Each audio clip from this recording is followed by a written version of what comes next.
Assalamualaikum warahmatullahi wabarakatuh. Sekarang kita akan presentasi bab 6 mengenai desain dan evaluasi sistem pengendalian manajemen.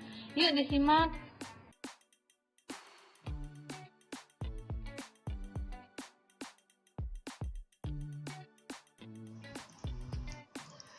Apa yang diinginkan dan apa yang mungkin terjadi.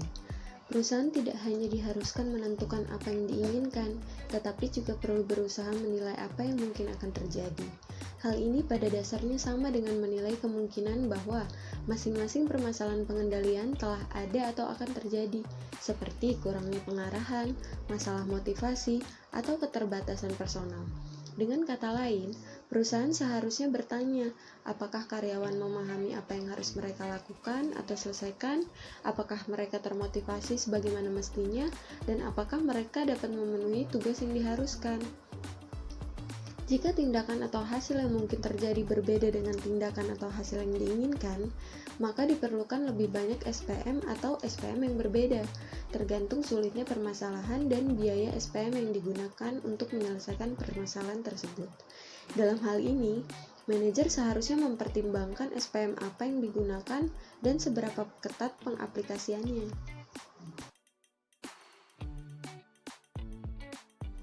Lalu pilihan pengendalian.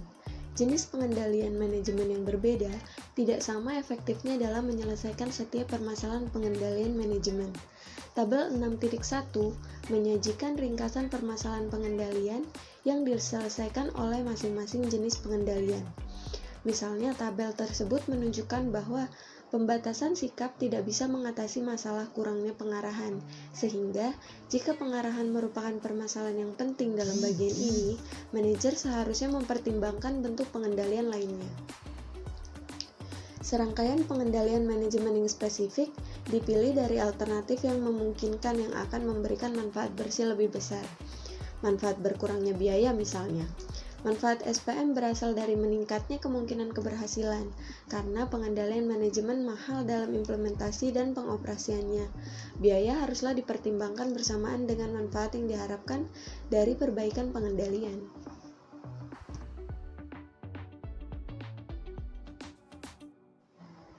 Selanjutnya yaitu pengendalian personil atau kultural sebagai sebuah pertimbangan awal. Dalam memutuskan antara berbagai alternatif pengendalian manajemen, manajemen seharusnya memulainya dengan mempertimbangkan apakah pengendalian personil atau kultur ini akan memadai atau tidak. Pengendalian personil atau kultur layak menjadi pertimbangan pertama karena secara relatif, pengendalian tersebut memiliki sedikit akibat yang merugikan dan secara relatif memiliki biaya out of pocket yang rendah. Dalam beberapa kasus, misalnya perusahaan kecil, pengendalian personil atau kultur mungkin menetapkan sendiri pengendalian manajemen yang efektif. Bahkan, dalam keadaan pengendalian personil atau kulturnya tidak cukup reliable, sangat berguna dengan lebih fokus pada pengendalian tersebut terlebih dulu, karena pasti akan diandalkan sampai tingkat tertentu tanpa memperdulikan apa bentuk pengendalian manajemen lain yang digunakan.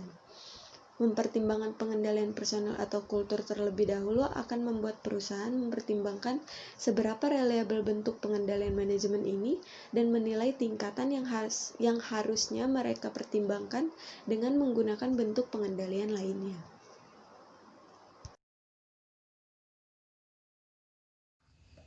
Selanjutnya, keunggulan dan kelemahan pengendalian tindakan. Pengendalian tindakan memiliki 4 keunggulan. 1. Pengendalian tindakan merupakan pilihan yang terbaik karena pengendalian tindakan berhubungan secara langsung. Yang mana selanjutnya, jika pengendalian tindakan dianggap sudah mencukupi, maka tidak perlu lagi memantau hasil. 2. Pengendalian tindakan cenderung membawa pada dokumentasi akumulasi pengetahuan mengenai apa yang paling baik. Dokumen yang dihasilkan seperti kebijakan dan prosedur adalah salah satu cara efisien untuk mentransfer pengetahuan kepada karyawan. Tindakan tersebut juga sebagai bentuk memori keorganisasian. 3. Pengendalian tindakan merupakan cara yang paling efisien untuk membantu koordinasi perusahaan, khususnya dalam bentuk kebijakan dan prosedur. Pengendalian tersebut meningkatkan kemampuan diprediksinya suatu tindakan dan mengurangi jumlah aliran informasi antar perusahaan yang dibutuhkan untuk mencapai usaha yang terkoordinasi. 4. Pengendalian tindakan merupakan elemen kunci dalam bentuk perusahaan birokratis dalam artian positif, yaitu dalam keadaan standarisasi dan kerutinan merupakan ciri perusahaan yang diinginkan. Pengendalian tindakan juga memiliki beberapa kelemahan. 1. Adanya pembatasan kemungkinan yang sangat tegas. Pengetahuan yang mendalam mengenai apa yang dibutuhkan hanya ada pada pekerjaan dengan kerutinan yang tinggi. 2. Seringkali mematahkan kreativitas, inovasi, dan adaptasi karyawan. Karyawan akan bersifat pasif dan mengembangkan kebiasaan kerja berdasarkan peraturan kerja yang diberikan kepada mereka. 3. Akuntabilitas tindakan, khususnya, dapat menyebabkan kecerobohan. Karyawan yang terbiasa bekerja dengan seperangkat peraturan kerja cenderung berhemat. Mereka akan bekerja dengan terburu-buru untuk mempersingkat waktu. 4. Pengendalian tindakan seringkali menimbulkan pengaruh negatif. Bagi sebagian orang, khususnya orang-orang yang lebih mandiri dan kreatif, mungkin keluar dari perusahaan untuk mencari pekerjaan lain yang memberikan kesempatan untuk meraih prestasi atau akulturasi diri. Kelima, beberapa pengendalian tindakan, khususnya yang memerlukan kajian pratindak, biayanya mahal. Kajian tersebut biasanya harus dilakukan oleh orang yang lebih berkualifikasi dan berpengetahuan luas, sehingga waktu dan jasanya mahal. Keunggulan dan kelemahan pengendalian hasil. Keunggulan. Keunggulan pertama, pengendalian hasil dapat menjadi pengendalian yang efektif. Bahkan ketika kurangnya pengetahuan mengenai tindakan yang diinginkan. Yang kedua, perilaku karyawan dapat dipengaruhi bahkan ketika karyawan memperoleh otonomi yang signifikan. Ini sangat diinginkan ketika diperlukannya kreativitas karena otonomi memberi ruang pada cara berpikir yang baru dan inovatif. Yang ketiga, memberikan pelatihan ketika bekerja. Karyawan belajar dengan praktik langsung dan dengan melakukan kesalahan. Pengendalian hasil juga memberikan ruang untuk gaya perilaku yang aneh, seperti pendekatan penjualan yang unik, yang dapat memberikan hasil yang lebih baik daripada standarisasi atau suatu pendekatan. Yang terakhir, keunggulan yang keempat, biayanya relatif murah dibandingkan dengan beberapa bentuk pengendalian tindakan.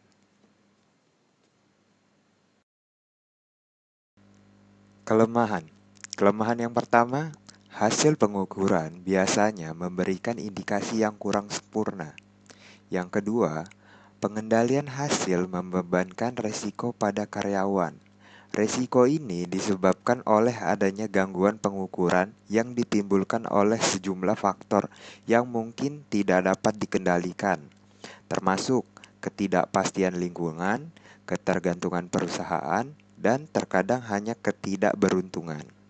Yang ketiga, tidak memungkinkan untuk mengoptimalkan sejumlah target kinerja sebagai bagian dari sistem pengendalian hasil. Dan yang keempat, tidak semua karyawan suka diperintahkan untuk memberikan hasil yang mereka anggap sesuai. Karena beberapa karyawan sama sekali tidak menginginkan otonomi, yang artinya mereka tidak menikmati tanggung jawab yang diberikan oleh pengendalian ini karena mereka atau resiko yang dibebankan kepada mereka. Simultaneous tight loose control. Sistem simultaneous tight loose control adalah sebuah kontrol ketat dan simultan di dalam sebuah entitas, di mana adanya pengetatan pada tujuan dan nilai-nilai inti, tetapi longgar pada prosedur. Dengan kata lain, perusahaan lebih menekankan pada kontrol personil dan budaya. Beradaptasi pada perubahan.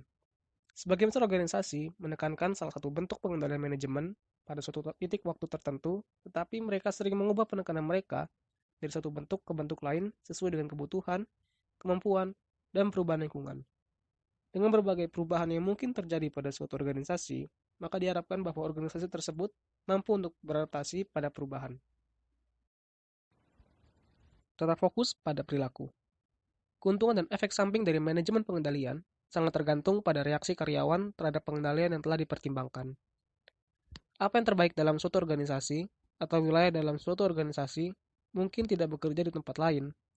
Namun, masih penting untuk tetap fokus pada orang yang terlibat karena mereka yang akan menentukan keberhasilan atau gagalan dalam manajemen controlling system.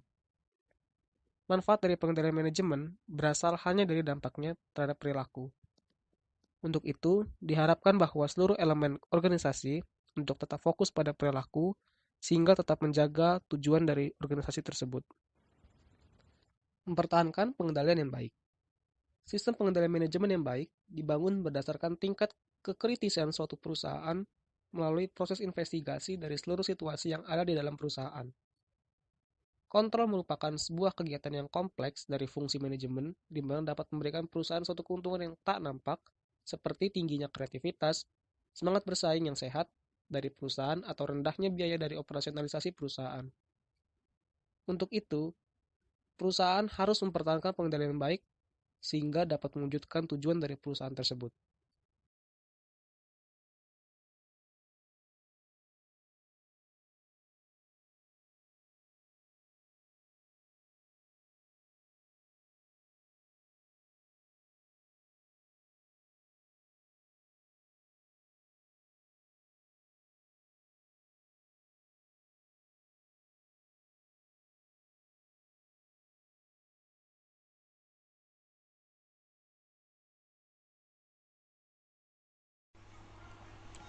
Permasalahan mulai muncul pada kasus ini yaitu masalah penagihan. Selama ini perusahaan menggunakan sistem desentralisasi, yaitu wewenang keputusannya tidak diserahkan kepada eksekutif puncak melainkan disebar seluruh organisasi.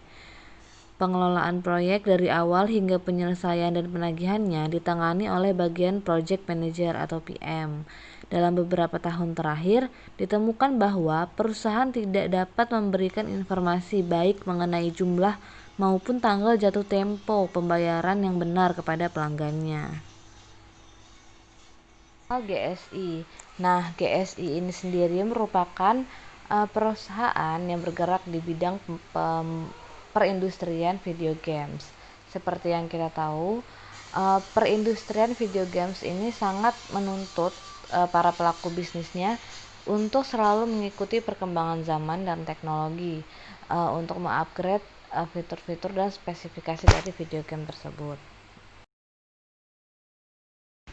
Terkait dengan masalah penjualan, kebijakan GSI mengharuskan sebuah proyek harus dilaksanakan berdasarkan jaminan pesanan pembelian dari pelanggan atau purchase order PO. Akan tetapi, dalam praktiknya bagian PM terbiasa melanggar kebijakan tersebut. Bagian PM menggunakan persetujuan yang tersirat dari pelanggan sebagai dasar pelaksanaan sebuah proyek. Alasan yang melatar belakangi kejadian ini adalah bagian PM tidak dapat memprediksi secara pasti kebutuhan atas proyek dari permintaan pelanggan. Dengan demikian, PO, pengiriman dokumen, serta penagihan kepada pelanggan dilakukan pada waktu yang sama. Hal ini menimbulkan masalah besar terhadap informasi penagihan kepada pelanggan, baik dari segi keakuratan data maupun ketepatan waktu terkait jatuh temponya tagihan. Sebagai gambaran atas kondisi tersebut, perusahaan mencatat ada senilai lebih dari 5 juta dolar working capital yang mengendap pada piutang usaha perusahaan yang umurnya lebih dari 60 hari, hampir 2 kali lipat dari pendapatan rata-rata perusahaan. Analisis dari permasalahan tersebut adalah dapat disimpulkan bahwa permasalahan dalam proses penagihan di GSI mencakup 3 masalah utama manajemen. Yang pertama, kurangnya pengarahan, yang kedua, masalah motivasi, dan yang ketiga, keterbatasan personal. Permasalahan kurangnya pengarahan dapat diketahui dari pernyataan David yang menyebutkan bahwa GSI tidak memiliki instruksi tertulis tentang penagihan dan beberapa manajer tidak tahu bagaimana menggunakan alat penagihan yang tersedia. Pernyataan lain dari David menjelaskan juga permasalahan motivasi yang dialami GSI. David menyatakan bahwa para manajer tidak termotivasi untuk pengelolaan penagihan yang baik. Mereka lebih terfokus pada pengelolaan produksi. Dan David pula menjelaskan, manajer lebih tertarik pada pembahasan masalah pengiriman daripada masalah penagihan. Permasalahan terakhir yaitu keterbatasan personal. Dapat dilihat dari kondisi bahwa tidak ada personal berlatar belakang akuntansi atau keuangan pada unit yang mengelola penagihan. Isu-isu pada permasalahan yang terkait dengan pengendalian. Yang pertama, pada bagian project manager cenderung terlalu fokus terhadap kualitas output yang dihasilkan dan mengesampingkan masalah finansial perusahaan terkait perputaran piutang usaha, di mana karyawan di satu sisi mengenjot kinerjanya untuk memaksimalkan kualitas output yang dihasilkan kepada pelanggan, akan tetapi tidak diimbangi dengan performa yang baik dalam mengelola piutang usaha bagi perusahaan. Yang kedua, tidak adanya personel berlatar belakang keuangan atau akuntansi dalam bagian project manager sebagai unit yang mengelola penagihan. Sebagaimana yang disajikan dalam kasus tersebut, masalah kompetensi karyawan dalam bidang keuangan menjadi salah satu faktor penyebab kegagalan unit bisnis dan project manager, baik dalam mengelola penagihan terkait penjualan proyek kepada pelanggan. Yang ketiga, manajemen tidak memiliki beberapa hal seperti ketegasan dalam menerapkan kebijakan, pengawasan atas pelaksanaan proyek, terutama terkait proses administrasi dan pencatatan PO, sehingga banyak pelanggaran dari karyawan, di mana pelanggaran terhadap salah satu prosedur dalam siklus penjualan yang telah ditetapkan oleh perusahaan pada akhirnya mengakibatkan tidak tertibnya pencatatan atas dokumen penagihan. Poin-poin permasalahan yang ditemukan terkait dengan pengendalian antara lain, sekitar 44% GSI tidak memiliki standar prosedur tertulis yang dapat dijadikan pedoman bagi karyawan dalam melaksanakan proses penagihan. Lalu, sekitar 85% adalah tidak ada mekanisme pengukuran kinerja terhadap kinerja karyawan dalam mengelola penagihan penjualan proyek. Selanjutnya, sekitar 78% adalah resistensi karyawan terhadap perubahan desain sistem, terutama pegawai yang sudah merasa bekerja dalam kondisi yang nyaman dengan sistem yang ada. Dari permasalahan tersebut, maka cara mengatasinya adalah dengan diterapkannya sistem pengendalian. Pengendalian atas sistem penagihan ini menjadi penting, karena dengan adanya sistem penagihan yang memadai, maka kemampuan perusahaan untuk mengetahui jumlah pendapatan yang dapat direalisasikan menjadi khas dapat diandalkan. Selanjutnya, isu lain di luar pengendalian tetapi masih terkait dengan permasalahan yang ada. Yang pertama, pelanggan yang kurang kooperatif mengikuti kebijakan yang diterapkan perusahaan dalam setiap pemesanan proyek atau harus disertai dengan penerbitan PO. Perusahaan harus memiliki kekuatan untuk mempengaruhi perilaku pelanggan. Lalu yang kedua, desentralisasi sistem penagihan yang dipegang bagian PM, atau apakah perlu ada peninjauan pengambil alihan sistem penagihan di bagian keuangan? Secara umum, poin-poin di atas merupakan pengendalian yang lemah terhadap jalannya proses bisnis perusahaan, terutama pada sistem penagihan. Selanjutnya, ada desain pengendalian yang diusulkan perusahaan dan kaitannya dengan teori yang ada. 1. Diberlakukannya mekanisme pengukuran kinerja terkait penagihan menggunakan billing scorecard atau result control. Lalu yang kedua, mengimplementasikan penerapan deteksi dini terhadap kesalahan yang terjadi dalam penggunaan perangkat lunak dan prosedur dengan mengeluarkan PCRS atau Process Corrective Action Reports. Lalu yang ketiga, ada pengendalian hasil juga merupakan alat yang cukup ampuh untuk mempengaruhi perilaku karyawan. Lalu yang keempat, ada pengendalian hasil merupakan salah satu bentuk pengendalian terbanyak memerlukan biaya. Selanjutnya, seberapa ketat desain pengendalian yang diusulkan? Ada 4 jawaban. Yang pertama, karena presentasi faktur penjualan, Lalu yang kedua ada penyesuaian jumlah minggu dari penjualan yang masih harus dibayar. Lalu yang ketiga ada presentase penjualan tanpa PO. Lalu yang keempat ada presentase piutang berumur kurang dari 30 hari. Selanjutnya akan dijelaskan oleh Ferry.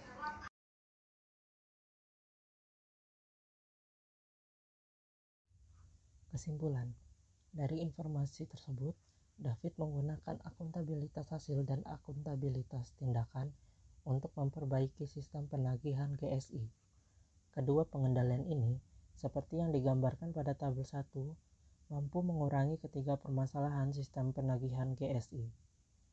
Akuntabilitas hasil akan mengurangi permasalahan kurangnya pengarahan dan masalah motivasi. Selanjutnya, akuntabilitas tindakan mampu mengurangi permasalahan kurangnya pengarahan, masalah motivasi, dan keterbatasan personil. Dari penerapan dua pengendalian yang secara teoritis mampu mengurangi ketiga permasalahan ini, David merasa cukup puas atas hasil yang diberikan. Hal ini dapat diketahui dari penurunan kesalahan penagihan yang turun menjadi 0,3% dari awalnya yang mencapai 15%.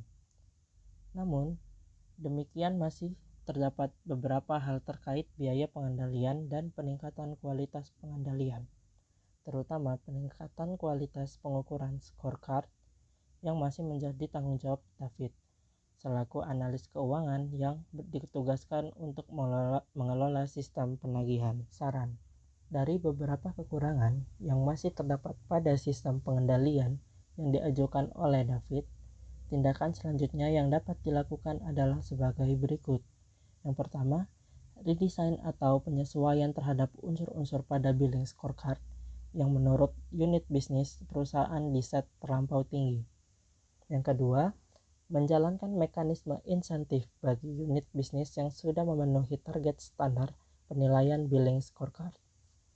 Yang ketiga, melakukan rotasi atau penempatan pegawai, terutama pegawai yang memiliki latar belakang keuangan di 17 unit bisnis dan bagian PM untuk mengatasi keterbatasan unit dalam mengelola keuangannya, atau dapat dilakukan dengan memanfaatkan tenaga di bagian keuangan atau merekrut pegawai baru.